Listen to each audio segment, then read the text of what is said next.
صلی علی نبینا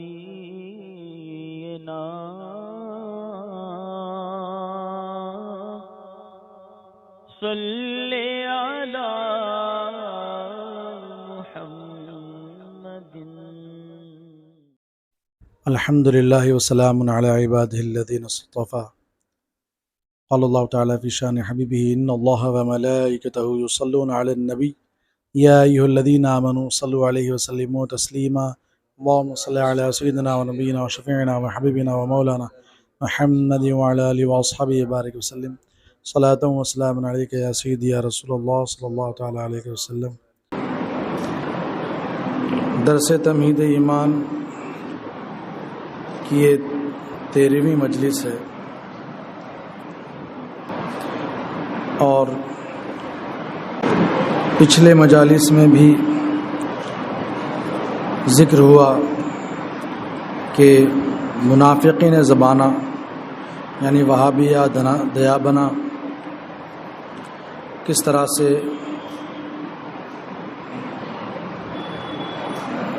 بھولے بھالے مسلمانوں کی آنکھوں میں دھول جھونکتے ہیں. سلسلہ جاری ہے. آج کے درس میں جو کچھ بیان ہوگا اس کا تعلق پچھلی باتوں سے، لہٰذا اجمالی طور پر عرض کر دیتا ہوں کہ فرمایا تھا کہ 2 فرقے ہیں جن کو دیوبندیوں سے پرہیز کرنے میں عذر لاحق ہے. ان 2 فرقوں میں سے پہلا فرقہ جاہل طبقہ ہے جس کے 2 عذر جو ہیں ان میں سے ایک یہ کہ ہمارا استاد ہمارا بزرگ یا دوست ہے تو اس کی رعایت کرتے ہیں اور اس کو کافر نہیں مانیں گے، اگرچہ وہ اللہ و رسول کی شان میں گستاخی کرے. جب دوست ہے تو کیسے کافر کہیں، جب ہمارے استاد ہیں وہ کیسے کافر کہیں. تو اس کا جواب گزرا قرآن کی آیاتوں سے. دوسرا عذر ان کا یہ کہ یہ بدگوئی کرنے والے، یہ گستاخی آمیز جملہ اپنی زبان سے کہنے والے، لکھنے والے، اگرچہ یہ ظاہراً گستاخ ہے مگر ہے مولانا، مولوی ہی، عالم دین ہے، تو ہم ان کو کافر کیوں سمجھیں، ان کا برا کیوں جانیں. اس کا جواب بھی قرآن کی آیتوں سے گزر چکا. اور دوسرا فرقہ ہے وہ دشمنان دین کا کہ خود تو ضروریات دین کا انکار رکھتے ہیں، صریح کفر کرتے ہیں، مگر اپنے اوپر سے کفر کا دھبا مٹانے کے لیے اسلام، قرآن، خدا، رسول کے ساتھ تمسخر کرتے ہیں، مذاق کرتے ہیں. اس طرح کے قرآن و حدیث کی باتوں کی غلط تعویلات پیش کرتے ہیں، غلط تعبیرات، تشریحات کرتے ہیں، اس طرح سے گویا کہ وہ اسلام اور قرآن کے ساتھ تمسخر کرتے ہیں، مذاق کرتے ہیں. اور اس فرقے دوم کا جو پہلا دھوکہ ہے وہ بھی ذکر ہوا کہ یہ لوگوں کو اپنے دامے فریب میں لاتے ہیں. تو یہ حدیث پیش کرتے ہیں کہ اللہ کے رسول صلی اللہ تعالیٰ علیہ وسلم نے ارشاد فرمایا، من قال لا الہ الا اللہ دخل الجنہ، جس نے لا الہ الا اللہ کہہ لیا جنت میں جائے گا.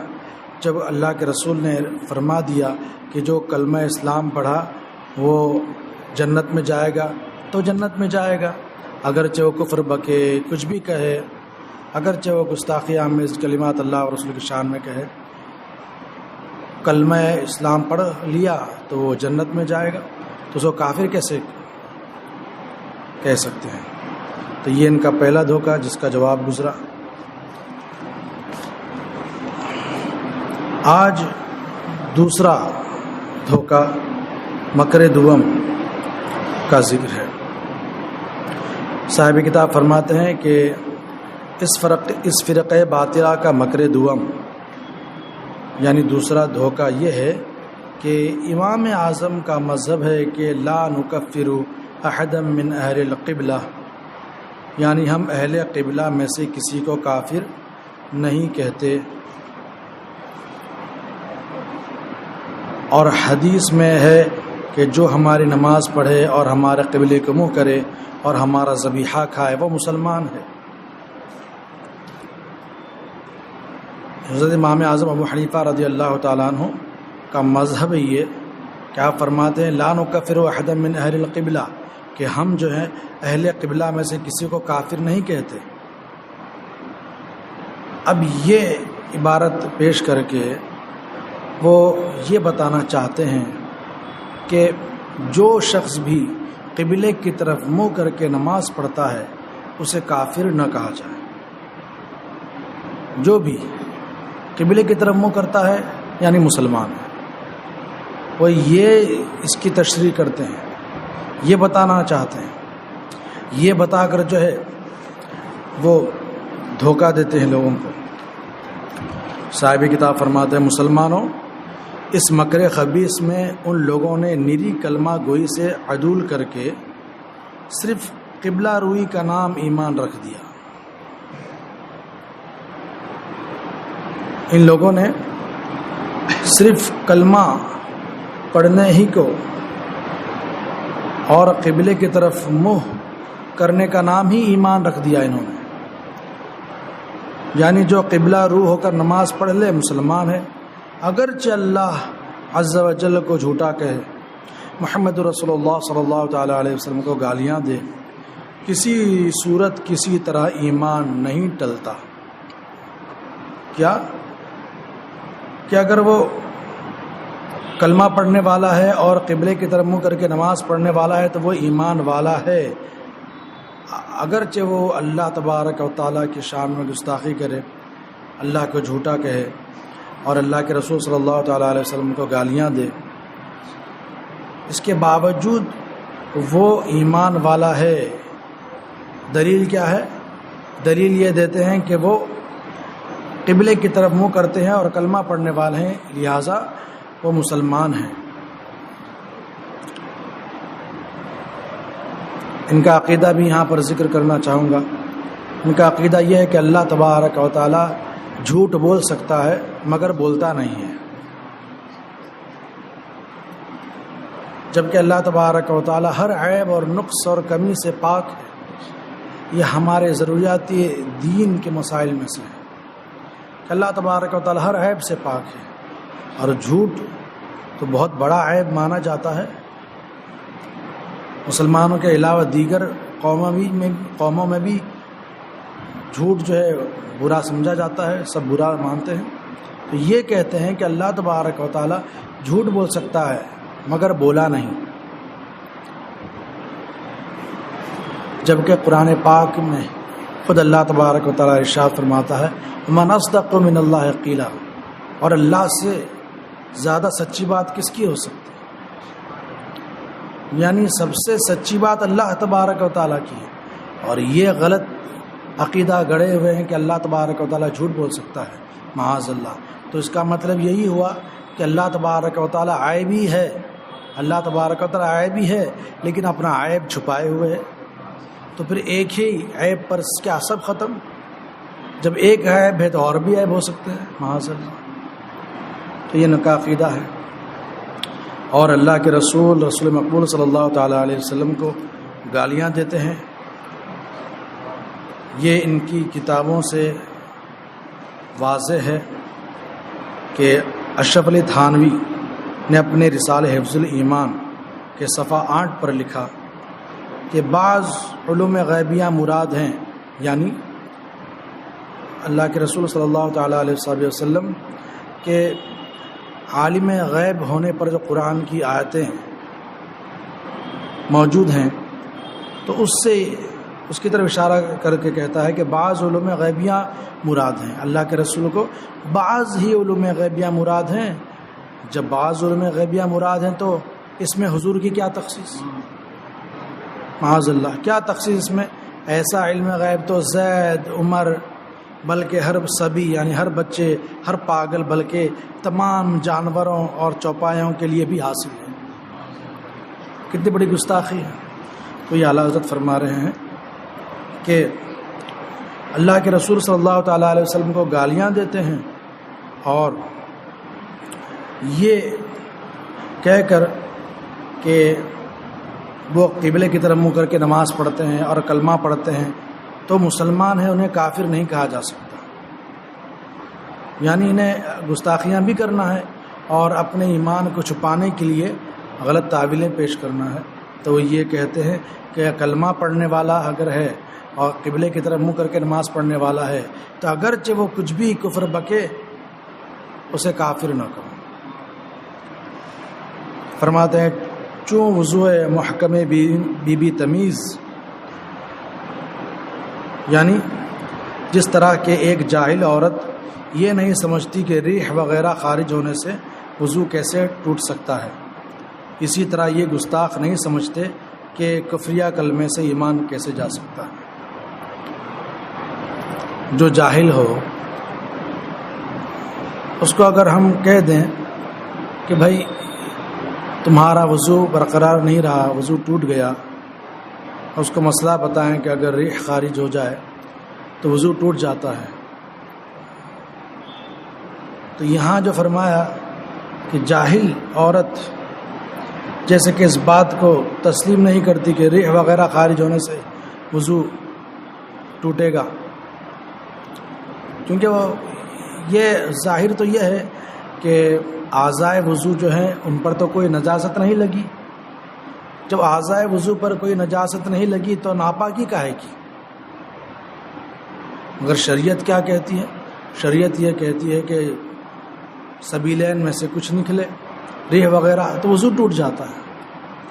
تو یہ کون مانے گا جس کو اس بات کا علم ہے، جو شریعت مطہرہ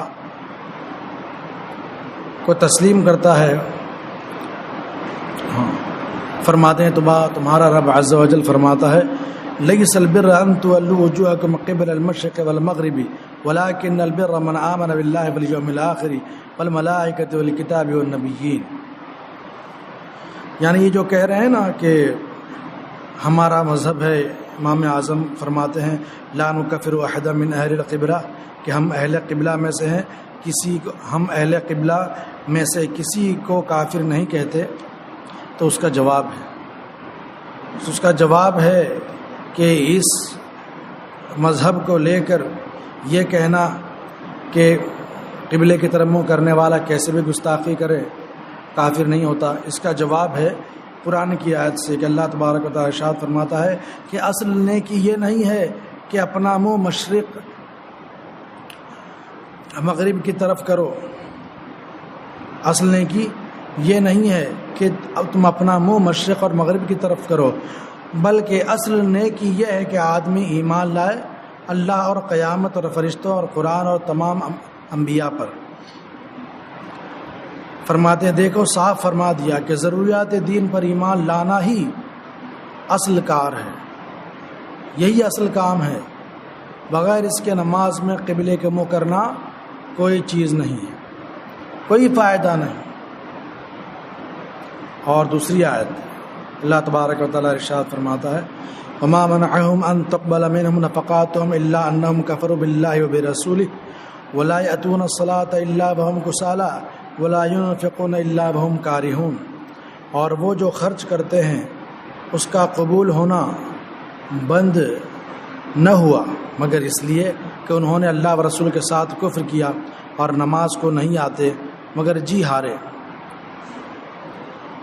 یعنی نماز پڑھنا تو نہیں چاہتے ہیں مگر لوگوں کو دکھانے کے لیے پڑھتے ہیں، اور خرچ نہیں کرتے مگر برے دل سے۔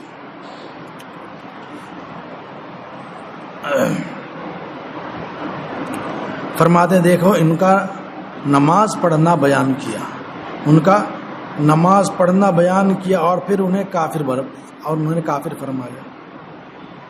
ان کا نماز پڑھنا اس آیت مبارکہ میں بیان کیا اور پھر انہیں کافر فرمایا۔ کیا وہ قبلے کو نماز نہیں پڑھتے تھے؟ فقط قبلہ کیسا؟ قبلہ دل و جان، کعبہ دین و ایمان سرور عالمیان صلی اللہ تعالیٰ علیہ وسلم کے پیچھے جانب قبلہ نماز پڑھتے تھے. صرف قبلے کی طرف منہ کر کے نماز نہیں پڑھتے تھے، بلکہ وہ اللہ کے رسول صلی اللہ تعالیٰ علیہ وسلم کی اقتداء میں نماز پڑھتے تھے. نور علی نور، سونے پر سہاگا، کہ صرف قبلے کو منہ نہیں بلکہ قبلے کو منہ کرتے حضور کی اقتداء میں اور نماز پڑھتے، حضور کے پیچھے نماز پڑھتے. مگر ایسوں کے بارے میں فرمایا کہ وہ کافر ہیں، کہ وہ خرچ کرتے ہیں، اس کا قبول ہونا بند نہ ہوا مگر اس لیے کہ انہوں نے اللہ و رسول کے ساتھ کفر کیا. اللہ و رسول کے ساتھ کفر کیا تو ان کا خرچ کرنا وغیرہ سارے اعمال برباد ہے. اور فرماتا ہے فَإِن تَابُوا وَأَقَامُوا الصَّلَاةَ وَآتَوُا الزَّكَاةَ فَإِخْوَانُكُمْ فِي الدِّينِ وَنُفَصِّلُ الْآيَاتِ لِقَوْمٍ يَعْلَمُونَ وَإِن نَكَثُوا أَيْمَانَهُم مِّن بَعْدِ عَهْدِهِمْ وَطَعَنُوا فِي دِينِكُمْ فَقَاتِلُوا أَئِمَّةَ الْكُفْرِ إِنَّهُمْ لَا أَيْمَانَ لَهُمْ لَعَلَّهُمْ يَنْتَهُونَ. پھر اگر وہ توبہ کریں اور نماز برپا رکھیں اور زکوٰۃ دیں تو وہ تمہارے دینی بھائی ہیں، اور ہم پتے کی بات صاف بیان کرتے ہیں علم والوں کے لیے. اور اگر قول و قرار کر کے پھر اپنی قسمیں توڑیں اور تمہارے دین پر طعن کریں تو کفر کے پیشواؤں سے لڑو، بے شک ان کی قسمیں کچھ نہیں، شاید باز آ جائیں. فرماتے ہیں دیکھو زکوٰۃ والے اگر دین پر طعنہ کریں تو انہیں کفر کا پیشوا کافروں کا سرغنہ فرمایا.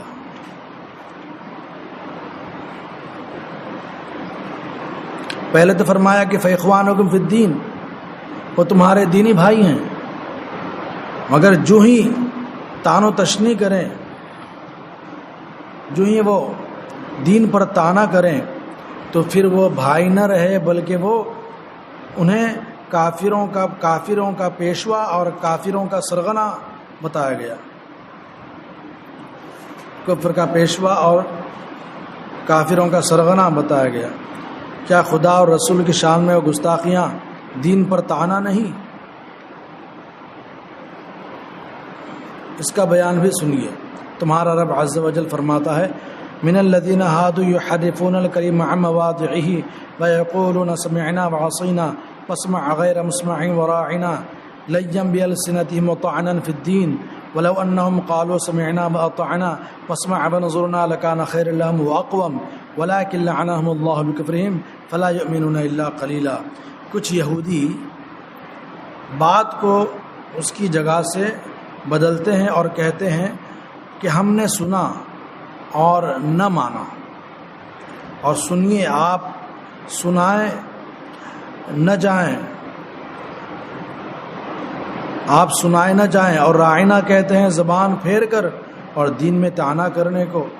اور اگر وہ کہتے ہم نے سنا اور مانا اور سنیے اور مہلت دیجیے تو ان کے لیے بہتر اور بہت ٹھیک ہوتا، لیکن ان کے کفر کے سبب اللہ نے ان پر لعنت کی ہے تو ایمان نہیں لاتے مگر کم. یعنی کچھ یہودی جو ہیں جب دربار نبوت صلی اللہ تعالیٰ علیہ وسلم میں حاضر ہوتے اور حضور اقدس صلی اللہ تعالیٰ علیہ وسلم سے کچھ عرض کرنا چاہتے تو یوں کہتے آپ سنائے نہ جائیں، آپ سنائے نہ جائیں.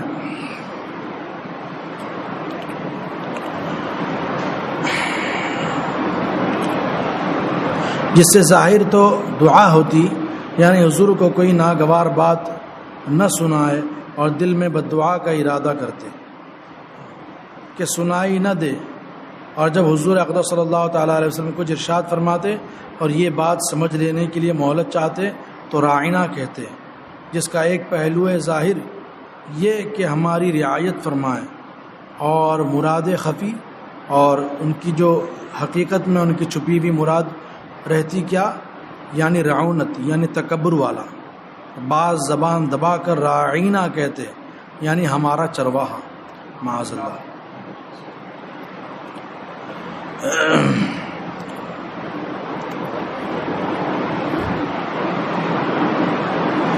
بعض لوگ جو ہے سرکار دو عالم صلی اللہ تعالیٰ علیہ وسلم کو رائنا کہتے ہیں. رائنا یعنی ہماری رعایت فرمائیے، ہماری رعایت فرمائیے. تو ان میں یہ جو یہودی ہوتے وہ معاذ اللہ وہ اپنی مراد میں حضور کو تکبر والا رکھتے ہیں. تکبر کے معنی میں وہ رائنا کہتے ہیں.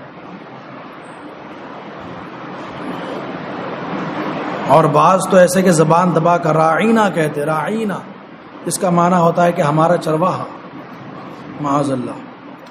تو صاحب کتاب فرماتے ہیں جب پہلو دار بات یعنی ایسی بات جس کے کئی معنی نکل سکتے ہو، جب پہلو دار بات دین میں طعنہ ہوئی.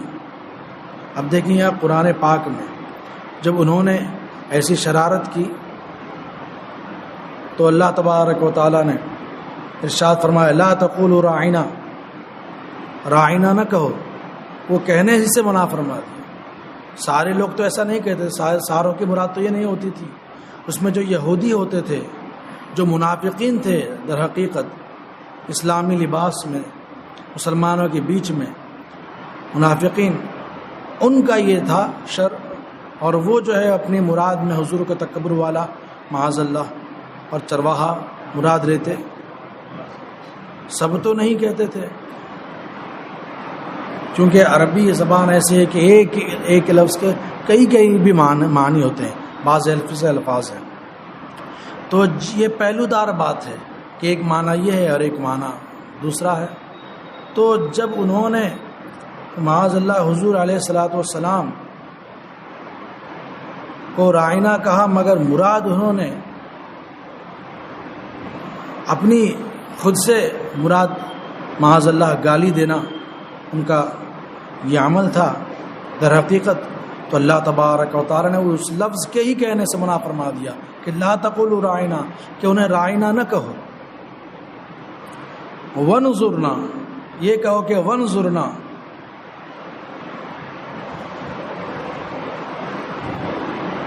تو فرماتے ہیں کہ جب پہلو دار بات میں طعنہ ہوئی تو صریح اور صاف کتنا سخت طعنہ ہوگی.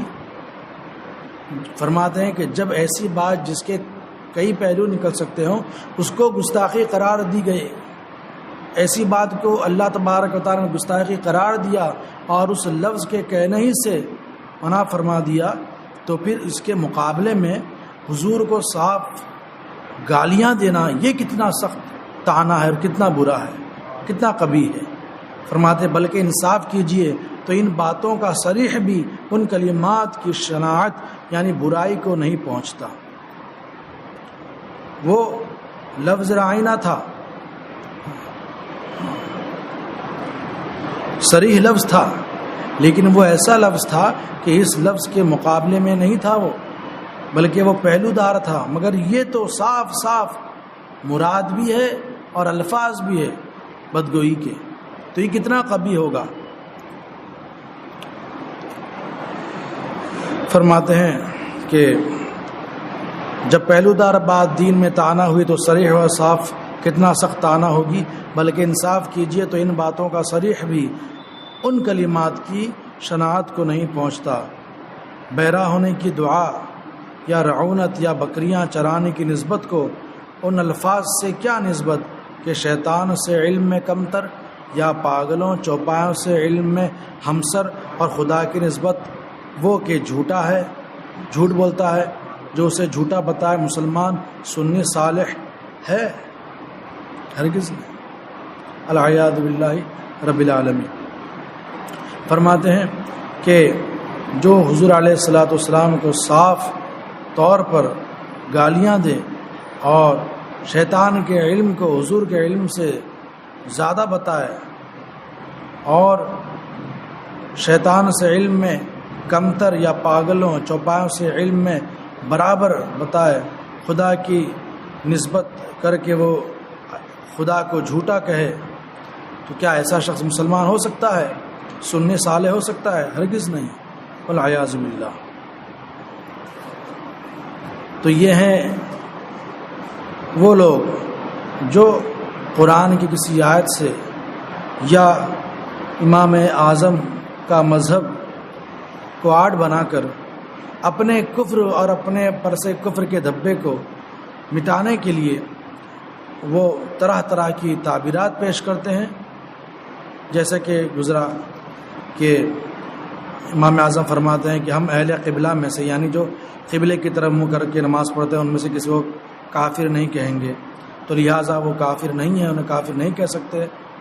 وہ کچھ بھی اپنے منہ سے نکالے گستاخی کا لفظ، تو اس کی رد میں قرآن ہی کی آیت پیش فرمائی کہ اللہ تبارک و تعالیٰ ارشاد فرماتا ہے کہ اصل نے کہ یہ نہیں کہ تم اپنا منہ مشرق یا مغرب کی طرف کر لو، بلکہ اصل نے کہ یہ ہے کہ آدمی ایمان لائے اللہ پر. کیسے ایمان لائے؟ جیسے ایمان لانے کا حق ہے،